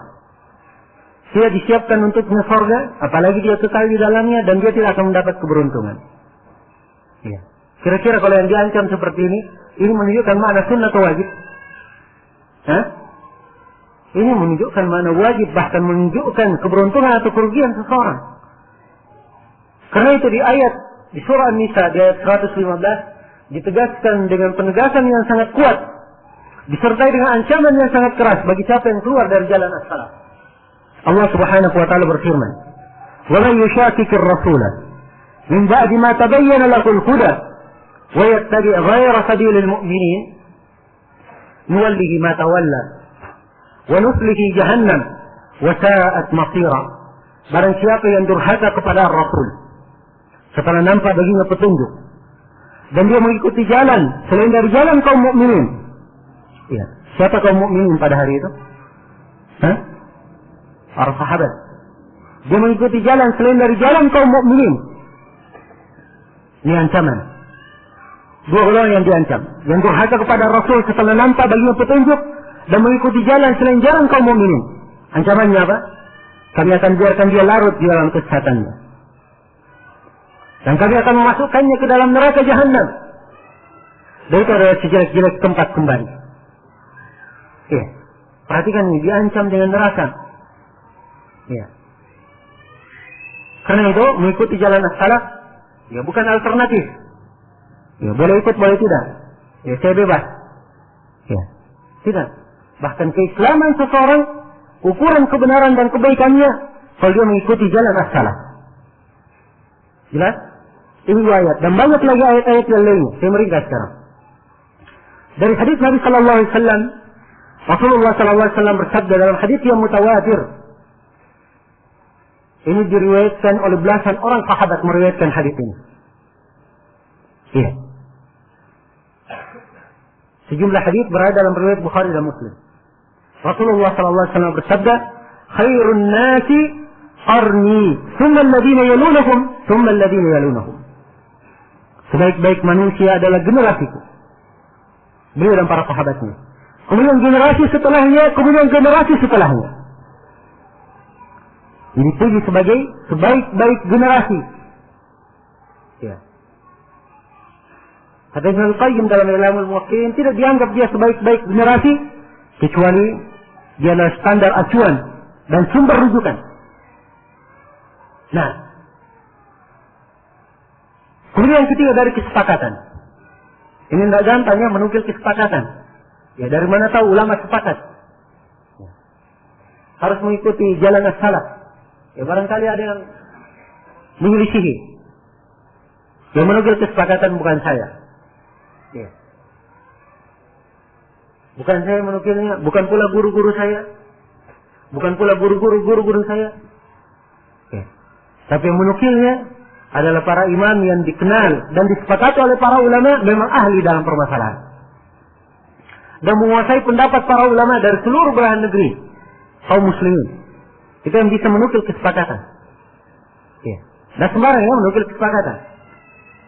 Ibnu Hazm, Ibnu Abdul Bar punya buku tentang ijma, tentang kesepakatan-kesepakatan. Itu pun ada yang dikritik oleh para ulama sebab ada sejumlah ulama di sebagian negeri menyelisihi kesepakatan yang mereka nukil. Kalau ada penyelisihan berarti tidak sepakat, kan begitu? Ya. Tapi kesepakatan tentang mengikuti jalan as-salaf ini tidak ada penyelisihan. Dan ini disampaikan oleh dua orang imam yang sepakat seluruh para ulama yang datang pada masa mereka, yang datang setelah mereka, bahwa dua alim ini adalah alim yang ahli dalam menjelaskan yang mana yang disepakati dan tidak disepakati. Yang pertama adalah Imam Ibnu Qudamah rahimahullah taala, penulis kitab Al-Mughni. Ibnu Qudamah penulis kitab Al-Mughni, ya, tahu kitab Al-Mughni dalam fikih mazhab Hambali yang beliau muqaranah dengan mazhab-mazhab yang lainnya. Ya. Buku ini membahas pembahasan fikih, ya, dari awal bab taharah sampai akhir bab iqrar. Ibnu Qudamah menguraikan pendapat para ulama. Di dalam masalah ada 3 pendapat. Pendapat Imam Malik demikian, pendapat Abu Hanifah demikian, pendapat Fulan demikian. Beliau uraikan. Ya. Dan di antara yang mengikutinya dari ulama setelahnya adalah Fulan dan Fulan, diuraikan. Ya. Jadi kalau beliau yang mengerti pendapat para ulama dari berbagai negeri mengatakan sepakat para ulama, kira-kira wajar atau tidak? Ini adalah hal yang wajar. Ibnu Qudamah berkata di dalam kitab beliau Dammut Ta'wil. Ya. Dalam kitab beliau Dammut Ta'wil, kata Ibnu Qudamah rahimahullahu taala,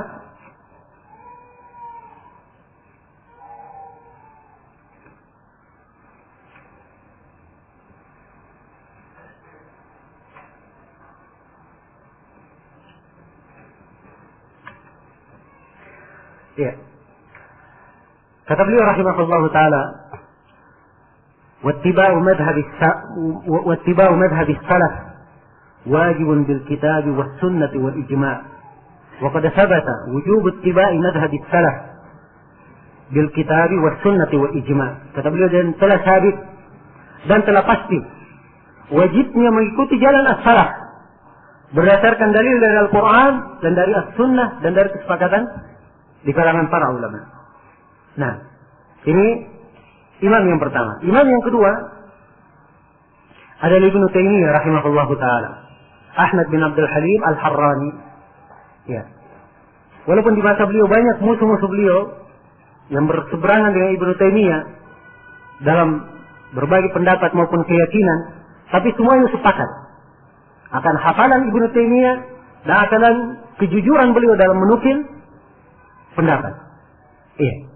Ibnu Taimiyah rahimahullahu taala berkata, ya, tentang bernisbat kepada mazhab salaf ini. Kata beliau dalam Majmu' al-Fatawa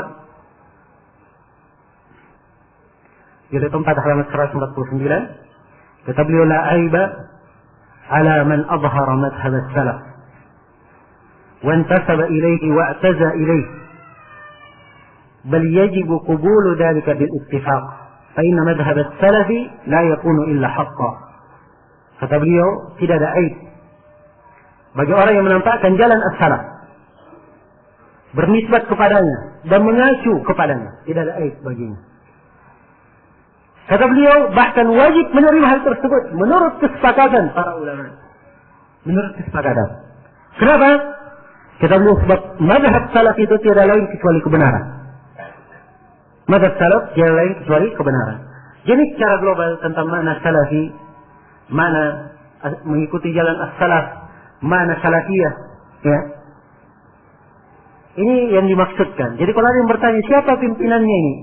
Salafi ini siapa pimpinannya? Nah, kira-kira jawabannya apa? Ya. Kalau dikatakan siapa pimpinannya? Pimpinannya adalah Rasulullah sallallahu alaihi wasallam. Iya. Sebab ini adalah apa? Agama Islam yang murni yang dibawa oleh Nabi sallallahu alaihi wasallam. Iya. Karena itu agama kalau dia murni bersumber dari Al-Quran dan As-Sunnah, maka dikatakan ini adalah jalan as-salaf. Jalan as-salaf. Iya. Karena para imam mereka tidak dikenal kecuali dengan penggunaan kata as-salaf. Siapa yang datang setelah mereka? Katakan para salaf kita dulunya begini, para salaf kita berkata begini, para salaf kita berkata begini. Yang mereka maksudnya adalah para sahabat, para tabi'in, dan orang-orang yang mengikuti mereka dengan baik. Iya. Jadi ini yang dimaksud dengan nama salafi. Jadi salafi itu bukan organisasi. Iya. Bukan lembaga. Bukan yayasan. Bukan ormas, bukan partai. Nah, bukan pula jamaah-jamaah. Jelas?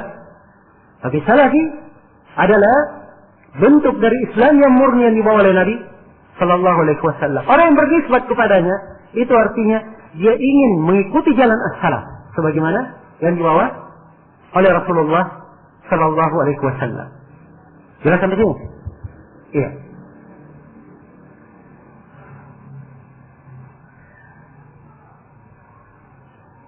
Kemudian juga harus diingat, dari penjelasan ini nampak bahwa salaf ini bukan jubah.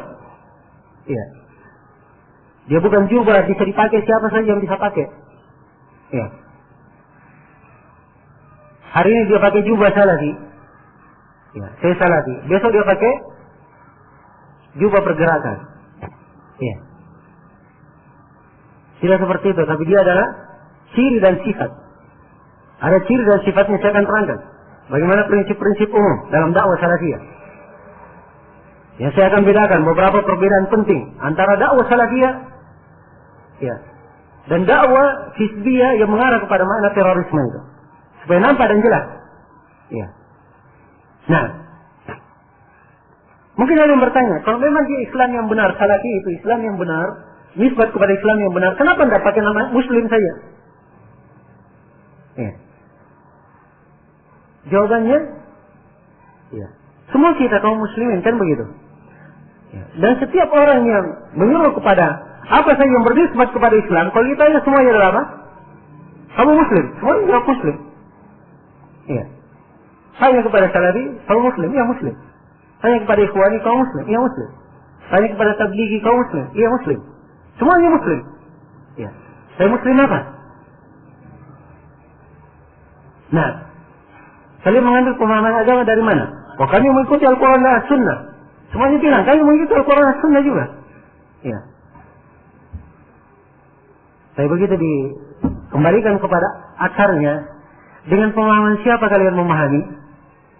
Nah, di sini baru nampak perbedaan. Nampak perbedaan. Iya. Kalau dakwah salafiyah mereka pahami dengan pemahaman Rasulullah, itulah yang diambil diwarisi oleh para sahabat. Ya. Dan inilah yang dijaga oleh para sahabat dan diajarkan kepada umat, murid-murid beliau. Ya. Maka ini harusnya dijaga dengan pemahaman itu. Sebab agama sudah sempurna. Tidak ada lagi tambahannya. Kita hanya melaksanakan, mengerjakan. Ya. Berbeda dengan kelompok yang lain. Mereka kalau berkata Al-Quran dan As-Sunnah, itu artinya menurut pemahaman kelompoknya. Atau menurut pimpinan jemaahnya. Ya. Tidak keluar dari itu. Jelas? Tanyakan apa dalilnya. Pertama kalau dia berbuat sesuatu, apa dalilnya? Dan ini di poin ini sudah banyak-banyak yang tidak bisa menjawab. Ya, dalilnya apa? Oh, saya tidak tahu dalilnya apa. Tapi bos saya melakukan seperti itu. Ya, guru saya melakukan seperti itu. Ya. Ustaz saya melakukannya. Ini namanya taklid. Tidak ada dalam dakwah salafiyah seperti itu. Ya. Seorang yang belajar dari madhab as-salaf dalam permasalahan apapun, dia harus tahu dalilnya apa. Kalau dia dengar dari gurunya, dia ragu tentang hal tersebut, dia tanyakan dalilnya apa. Dan si guru harus menyampaikan dalilnya. Kalau guru tidak menyampaikan dalil, anggap saja itu adalah angin yang berlalu. Ya. Tidak boleh diterima dari siapapun. Nah, semuanya harus bersumber dari dalil, dari Al-Quran dan As-Sunnah. Baik. Kemudian juga sisi lain dari sisi penamaan. Asalnya kaum muslimin memang semuanya ya, satu kesatuan. Nah, satu kesatuan. Ini kita cerita tentang sejarah. Kenapa mulai muncul penamaan-penamaan? Ya. Ada penamaan salafi, ada penamaan ahli sunnah wal jamaah, al-taif al-mansurah, al-firqatun najah. Ini penamaan semuanya ada dalam buku-buku as-salaf. Dan maknanya sama. Ahli sunnah wal jamaah, iya, ini juga termasuk istilah yang banyak digunakan. Ya. Ahli sunnah wal jamaah dikatakan ahli sunnah karena dia berpegang kepada sunnah. Berpegang kepada apa? Kepada sunnah. Dan dikatakan al-jamaah sebab dia komitmen di atas jamaah. Jamaah dengan dua pengertiannya. Jamaah bermakna jamaah Rasulullah, dan jamaah bermakna di bawah pimpinan seorang pemimpin muslim. Kalau dia dalam sebuah negara, dia taat kepada pimpinannya. Karena itu mereka dikatakan ahli sunnah wal jamaah. Ini saya akan jelaskan sebagian dari karakter dan ciri ahli sunnah wal jamaah. Iya. Baik. Ibnu Sirin rahimahullahu taala dalam muqaddimah Sahih Muslim, beliau mengungkap sejarah. Kata beliau, lam yakunu yas'aluna anil isnad. Falamma waqa'atil fitnah qalu sammu lana rijalakum. Fayunzaru ila ahli sunnah fayu'khadhu hadithuhum wa yunzaru ila ahli al-bid'ah fala yu'khadhu hadithuhum. Kata beliau dulunya, ya, kaum muslimin, para ulama di masa itu tidak ada yang bertanya tentang sanad. Kalau ada yang menyampaikan hadis, tidak ada yang tanya, siapa yang ceritakan kepada kamu? Dari mana kamu ambil? Ya. Sebab dulunya semuanya terpercaya.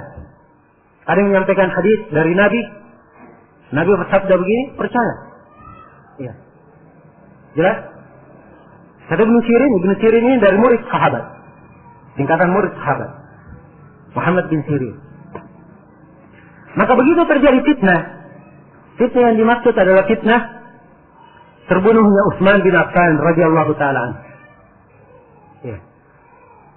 Maka ketika Utsman bin Affan terbunuh, maka nampak di sini bahwa ada sekelompok dari orang yang bernisbat kepada Islam tidak berada di atas jalan Islam yang benar.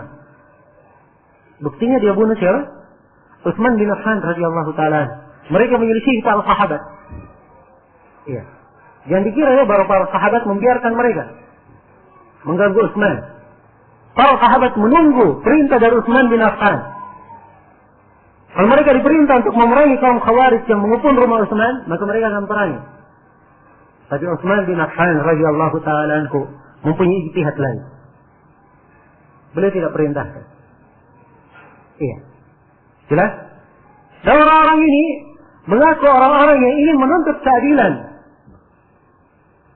Ya. Mereka juga banyak membaca Al-Quran.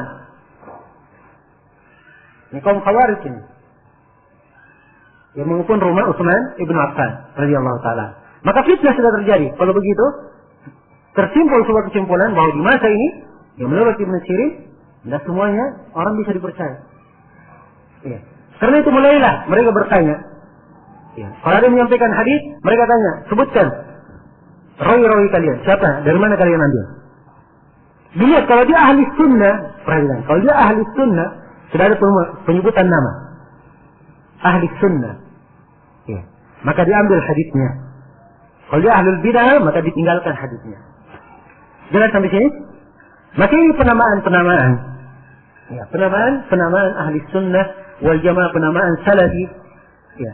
Nampak dari penamaan-penamaan ini beda dengan penamaan-penamaan yang lainnya. Ya. Sekarang muncul. Ya, sekarang orang senang bikin penamaan.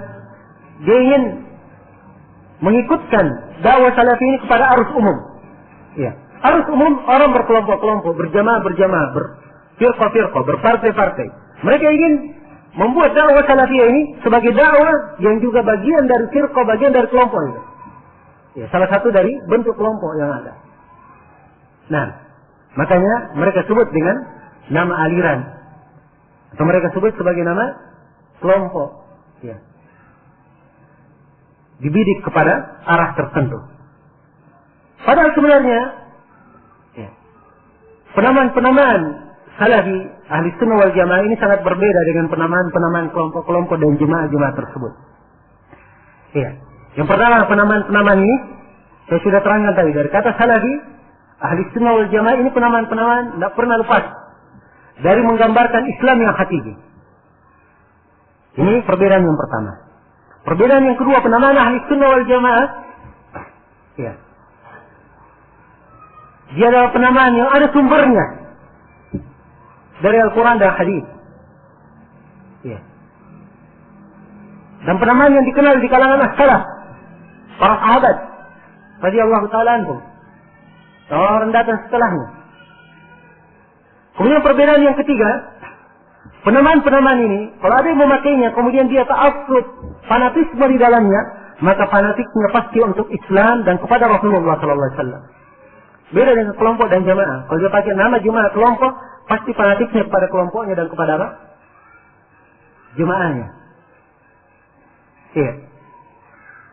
Kemudian penamaan-penamaan ini seluruh isinya itu tidak ada yang menyelisihi Al-Quran dan As-Sunnah. Beda dengan penamaan-penamaan yang lainnya. Kelompok-kelompok yang lainnya. Mungkin saya akan berikan ciri-ciri ya. Ciri-ciri penting yang membedakan antara dakwah Ahlussunnah wal Jamaah, dakwah Salafi ya, dengan terorisme atau dakwah hizbiyah. Akan nampak insyaallah kita akan membedakannya. Baik. Maka ini diantara pembahasan-pembahasan seputar makna Salafi ya, atau dakwah Salafiyah. Ya, sekarang muncul sebagian orang ya, ingin mengaburkan permasalahan. Salafi mereka pecah-pecah lagi. Ada Salafi Mukbili, ada Salafi Mukbili, ada yang menyebut apa? Salafi Haraki. Ya. Nah, ada yang menyebut Salafi Yamani. Ya. Dan demikianlah tabiat ya, sekelompok manusia yang masih belajar mengeja, ya, sehingga menambah nisbat di belakang penisbatan. Nah, Syekh Mukbil rahimahullah ta'ala salah seorang dari ulama Salafi, ya, beliau menyuruh kepada apa? Jalan as-salaf. Ya, beliau menyuruh kepada jalan as-salaf. Dan beliau sebagaimana ulama yang lainnya tidak ada yang maksum. Ya. Tidak ada yang maksum. Dikatakan selamat dari kesalahan. Tidak. Namanya manusia, tabiatnya tidak ada yang selamat dari kesalahan. Tapi mereka adalah ulama-ulama yang kalau mereka berbicara dengan dalil dari Al-Quran dan As-Sunnah, sesuai dengan apa yang mereka pahami dari jalan as-salaf. Tidak pernah mereka membawa pemahaman dari dirinya sendiri. Iya. Ini yang menyebabkan beliau dikenal sebagai pembawa bendera dakwah salafiyah di masa ini. Iya. Jelas sampai sini? Nah, kemudian penamaan-penamaan yang lain, ya. Salafi Haraki. Ya. Apa maksudnya Salafi Haraki? Ya. Salafi sudah diketahui artinya. Haraki ini harus diberi definisi lagi. Nah, harus diberi definisi lagi. Haraki itu apa? Haraki itu artinya bergerak. Ya. Jadi Salafi pergerakan. Ya. Salafi pergerakan. Bagaimana caranya Salafi pergerakan? Nah, kalau dia sudah Salafi pergerakan, ini berarti dia sudah mengarah kepada lingkup tertentu. Kalau begitu bukan Salafi. Iya. Harusnya dikatakan Haraki. Ya. Haraki. Haraki apa di namanya? Hah? Harusnya dikatakan Haraki nebeng kepada Salafi. Kan begitu? Ya. So mereka di masa ini, untuk manusia yang hidup di masa ini, tidak ada yang bisa lepas dari ilmunya para ulama salaf. Tidak ada yang bisa lepas dari ilmunya para ulama salaf. Mereka ingin baca hadis, mereka harus baca kutubus sittah. Kutubus sittah Imam Al-Bukhari, Imam Muslim, Abu Dawud, At-Tirmidzi, An-Nasai, Ibnu Majah, semuanya adalah ulama salafi. Ya. Menyerukan kepada dakwah salaf. Ya. Mereka ingin baca hadis dari Musnad Imam Ahmad. Imam Ahmad termasuk tokoh salafi. Ya. Jadi mereka tidak bisa lepas dari ilmu para ulama salaf. Sampai para ulama yang menyuruh pada dakwah salafiyah di masa ini, Syekh bin Baz, Syekh Ibnu Utsaimin, Syekh Al-Albani, Syekh Mukbil, manusia tidak bisa lepas dari buku-bukunya. Ya.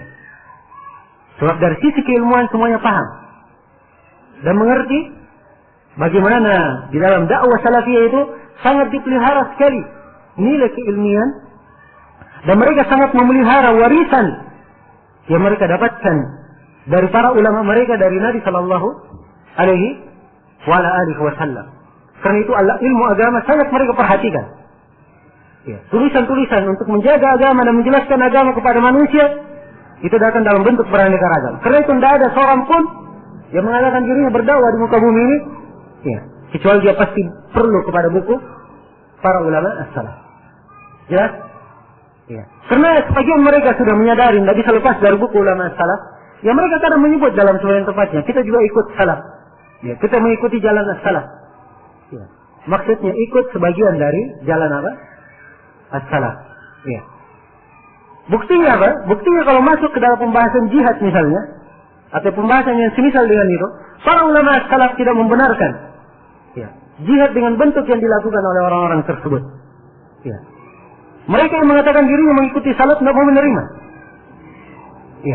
Tidak mau menerima. Padahal keharusan kalau mereka mengatakan mengikuti jalan as-salaf, mereka juga menyalahkan perbuatan tersebut. Sebagaimana saira ulama as-salaf menyalahkannya. Jelas sampai sini? Iya. Maka ini hal-hal yang perlu saya ingatkan di sini. Iya. Dan juga harus saya ingatkan bahwa banyak dari manusia di masa ini berusaha untuk mengaburkan kebenaran. Iya. Berusaha untuk mengaburkan kebenaran. Dan di kalangan pegiat dakwah salafiyah juga harus diketahui bahwa ada sebagian penyusup yang ingin memecah belah di kalangan salafiyin. Karena itu mereka menampilkan pemikiran-pemikiran yang sebenarnya para ulama salaf tidak berpikir dengannya. Tapi demikianlah ayat yang saya bacakan tadi. Wa ja'alna ba'dakum li ba'din fitnah.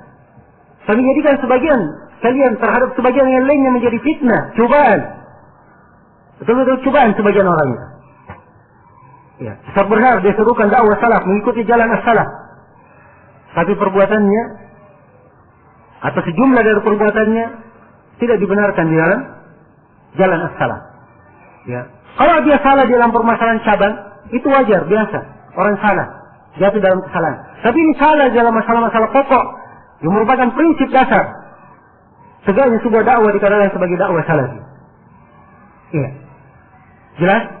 Maka orang yang seperti ini, walaupun mengaku, pengakuan tidak cukup. Yang kita lihat adalah apa?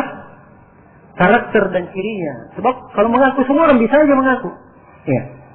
Semua bisa saja mengaku. Seperti yang dikatakan oleh seorang penyair, wa kullu yadda'i waslan li Laila wa Laila la taqirru lahum bidaka. Semua orang mengaku punya hubungan dengan si Laila. Tapi si Laila sendiri tidak pernah merasa punya hubungan dengan mereka. Nah, itulah keberadaan dakwah salafiyah. Bernisbat menamakan dirinya salafi. Kita juga mengikuti jalan salaf. Pada hakikatnya mereka bukanlah salafi dengan mana yang telah kita terangkan. Baik. Kemudian di sini saya perlu terangkan beberapa prinsip ciri atau karakter dakwah salafiyah yang dengan mengetahui hal ini insyaallah taala ini akan memperjelas permasalahan. Yang pertama di antara yang harus kita pahami bahwa dakwah salafiyah itu dakwah yang tegak di atas tuntunan Al-Quran dan As-Sunnah. Itu yang pertama. Karena itu orang-orang yang berdakwah di dalam dakwah salafiyah ini, kesibukan mereka adalah mempelajari Al-Quran dan As-Sunnah. Dan keahlian mereka adalah berdalilkan dengan Al-Quran dan As-Sunnah.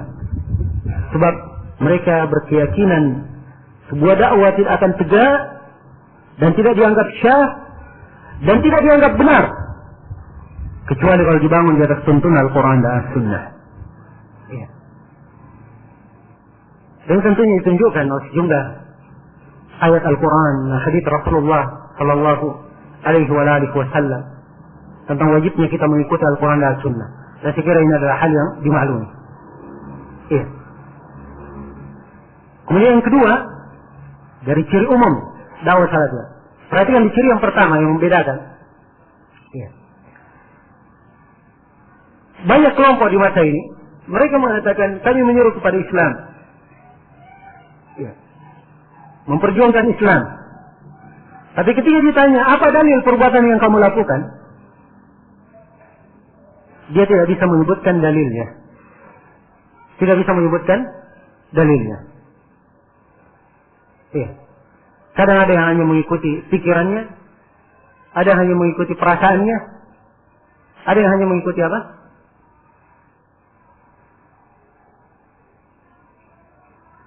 Kebiasaan di tengah kelompoknya saja. Nah, Jadi nampak pada sejumlah manusia. Ya. Kalau kita melihat misalnya, melirik kepada sebagian apa yang biasa ditulis, ya, dari orang-orang yang melakukan peledakan-peledakan ini, tulisan ada ya. Ya, saya harus beritahukan bahwa tulisan ada dalam bentuk buku dan bentuk tulisan di internet. Kita baca. Ya. Salah satu hal yang mereka sebutkan ya, sebagai alasan melakukan pemboman, ya, mereka ini orang-orang kafir ini, ya, itu adalah berasal dari negara-negara, dan negara-negara mereka telah membalimi kaum muslimin, ya, di Afghanistan, di Irak, di Filistin, ya, membalimi saudara-saudara kita. Ya, perhatikan ya, sisi pendalilan. Ya. Ketika ditanya, kenapa kalian membunuh mereka di sini? Padahal mereka turis-turis. Nah, mereka bukan turis katanya. Ya. Ini syubhat yang lebih nilai kesamaran, perancuan yang lebih sulit lagi. Mereka katakan mereka itu bukan turis. Tapi mereka adalah warga negara kafir yang datang sebagai intel di sini. Ya. Mereka turis-turis dianggap intel. Ya. Sebab mereka sudah dilatih militer di negerinya. Ya. Silakan baca buku Imam Samudra, ada dia sebut itu. Bahwa siapa yang dia perangi itu sebenarnya mereka sudah dilatih di sana. Sehingga dia sibuk membahas. Ya. Di dalam konsekuensi jihad itu, ya, yang diperangi itu bukan rakyat sipil, ya, tapi yang diperangi adalah non sipil dan militer maksudnya. Ya. Sibuk dia bedakan antara sipil dan bukan sipil. Ya. Ini pembedaan-pembedaan, tidak ada aturannya. Dari mana dia dapat? Akal-akalan saja. Nah, dalam hukum jihad ada orang-orang yang tidak bisa dibunuh. Ketika jihad dengan orang kafir yang sudah jelas, ada yang tidak boleh dibunuh. Yang pertama, para utusan. Ya. Perempuan, anak-anak kecil, ahli ibadah yang hanya duduk di tempat ibadahnya, tidak ikut berperang. Siapa yang tidak ikut andil dalam peperangan tidak boleh dibunuh. Ya. Ini dia datang mengukurnya bukan dengan ukuran itu. Ya. Apa yang saya sebutkan tadi semuanya bersumber dari hadis. Dia mengukur ini sipil bukan sipil. Ya, ukurannya sendiri. Nah, perhatikan ya. Kalau dia bersumber dari Al-Quran dan As-Sunnah, dia akan tanya, ini pendalilannya apa? Tapi dia mengukur dengan perasaan. Ya, kalau perasaan, semua orang punya perasaan. Siapa yang tidak sedih saudaranya dibantai, ditindak, dizalimi? Semua dari kaum muslimin sedih melihatnya. Ya. Kan begitu. Tapi bukan artinya seorang itu bersedih, dia dianjurkan berbuat yang salah, berbuat yang zalim. Ya. Keluar dari jalur yang disyariatkan. Bukan itu artinya. Bukan artinya karena ingin membalas dendam dia menghalalkan segala cara. Ya. Itu prinsipnya orang Yahudi. Sebab cuma orang Yahudi saja yang menghalalkan segala cara untuk mencapai tujuan. Kaidah mereka al-ghaya tubarrirul wasilah. Tujuan itu menghalalkan segala cara. Nah, kita kaum muslimin tidak dididik seperti itu. Ada aturan-aturan dalam agama kita. Ya. Maka ini ciri yang pertama dari ciri dakwah salafiyah. Kemudian ciri yang kedua, ya, di dalam memahami Al-Quran dan Sunnah, di dalam dakwah salafiyah ini pasti mereka terikat dengan tuntunan, dengan pemahaman para ulama as-salaf. Itu pasti. Sebab tidak mungkin mereka melakukan sebuah perbuatan di masa ini tidak pernah ada tuntunannya di kalangan as-salaf terdahulu. Ya. Tidak pernah ada tuntunannya di kalangan as-salaf terdahulu. Ya. Karena itu tatkala membahas masalah jihad, kita melihat bagaimana as-salaf memaknai. Ya.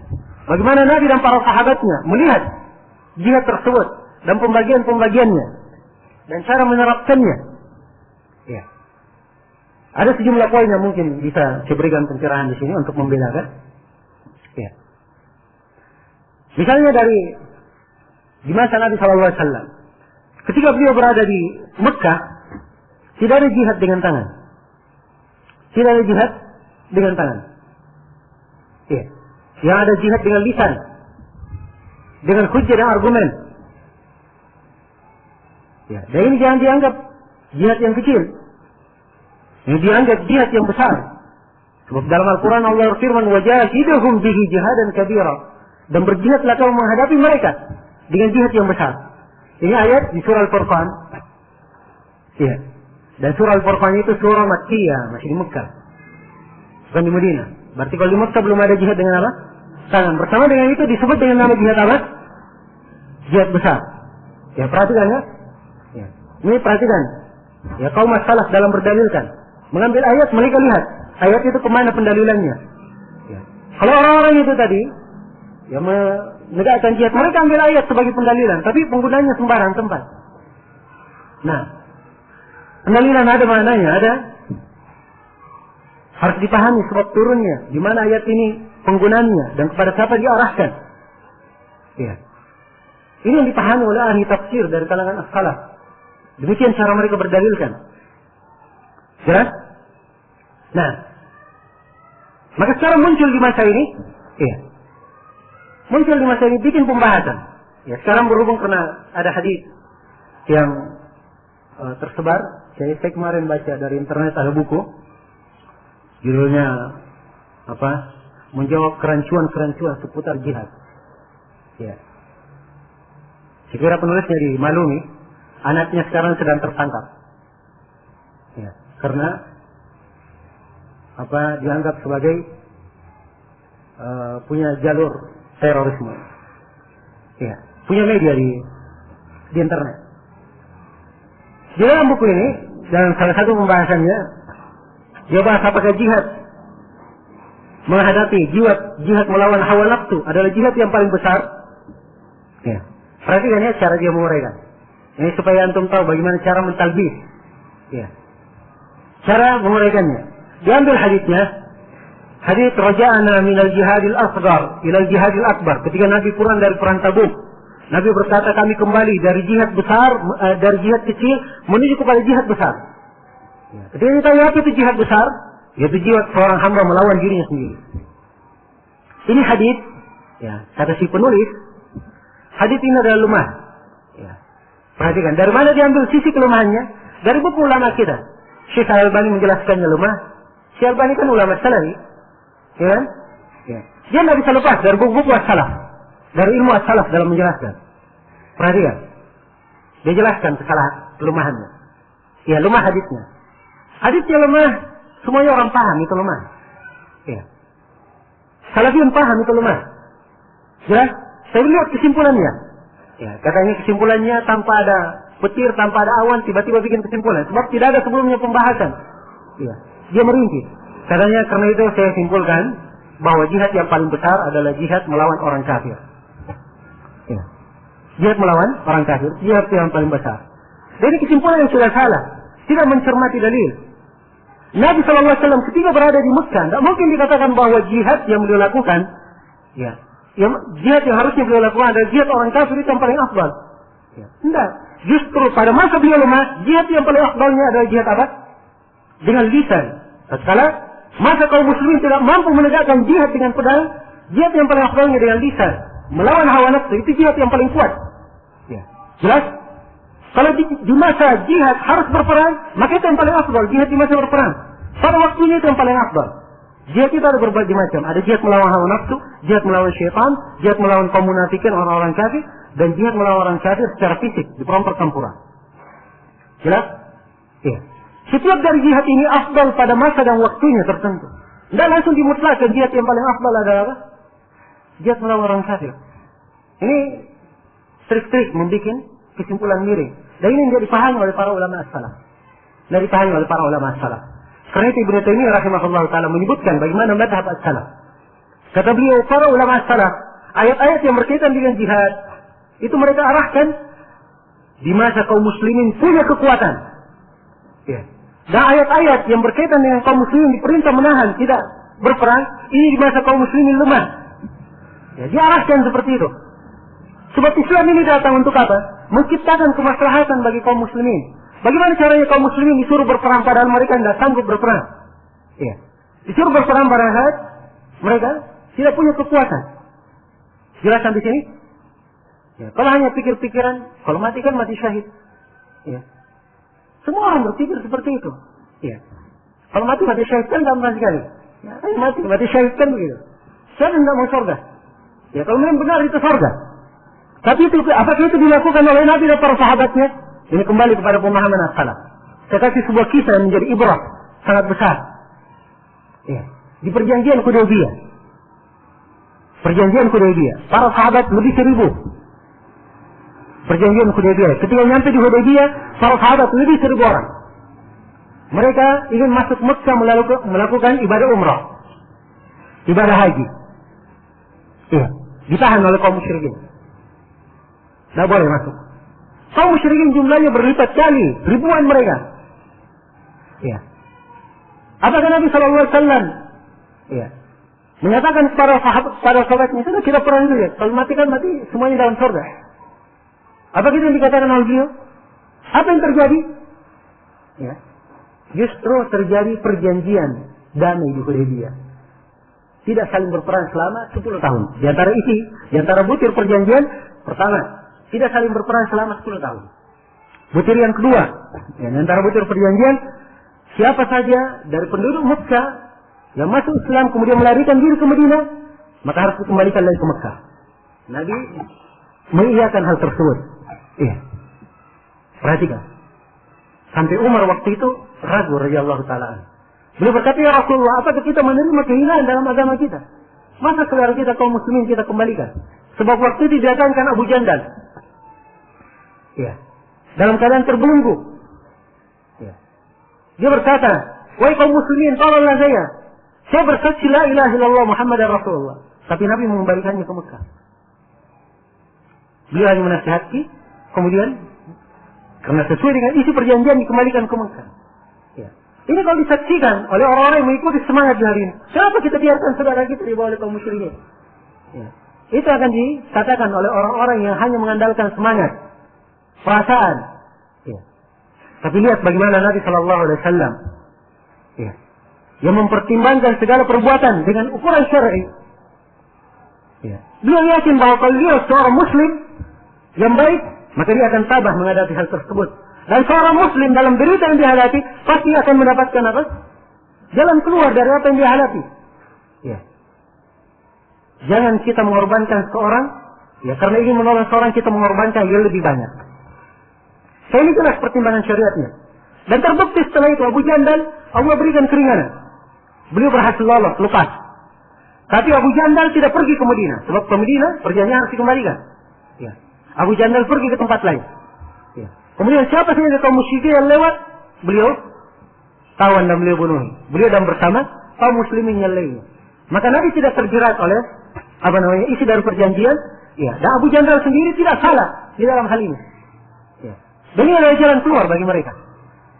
Jalan keluar bagi mereka. Perhatian. Ya. Namun demikianlah Rasulullah SAW bersikap dalam hal ini. Ya.